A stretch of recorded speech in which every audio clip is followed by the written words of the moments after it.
আজকের খবর হলো একটা, যে বাংলাদেশের আজিজ খান সিঙ্গাপুরের ৪৯তম ধনী। সিঙ্গাপুরের যে শীর্ষ ৫০ ধনী আছে, সেই ধনীর তালিকার মধ্যে আজিজ খান, যিনি জন্মসূত্রে বাংলাদেশি, তিনি হচ্ছে ৪৯ নম্বরে।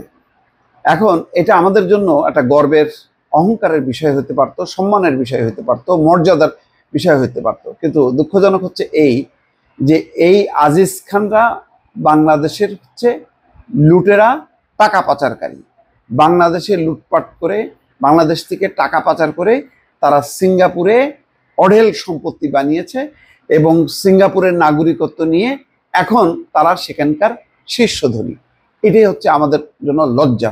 অন্য কোনো দেশ হলে এইরকম লুটপাট করে যদি অন্য কোনো দেশের নাগরিকত্ব নিত, আর যাই নিত না কেন, ওই একেবারে ঘাট ধরে তার নিজের দেশে এনে বিচার করত। কিন্তু দুর্ভাগ্যজনক হচ্ছে আমরা এদেরকে বিচার করতে পারছি না।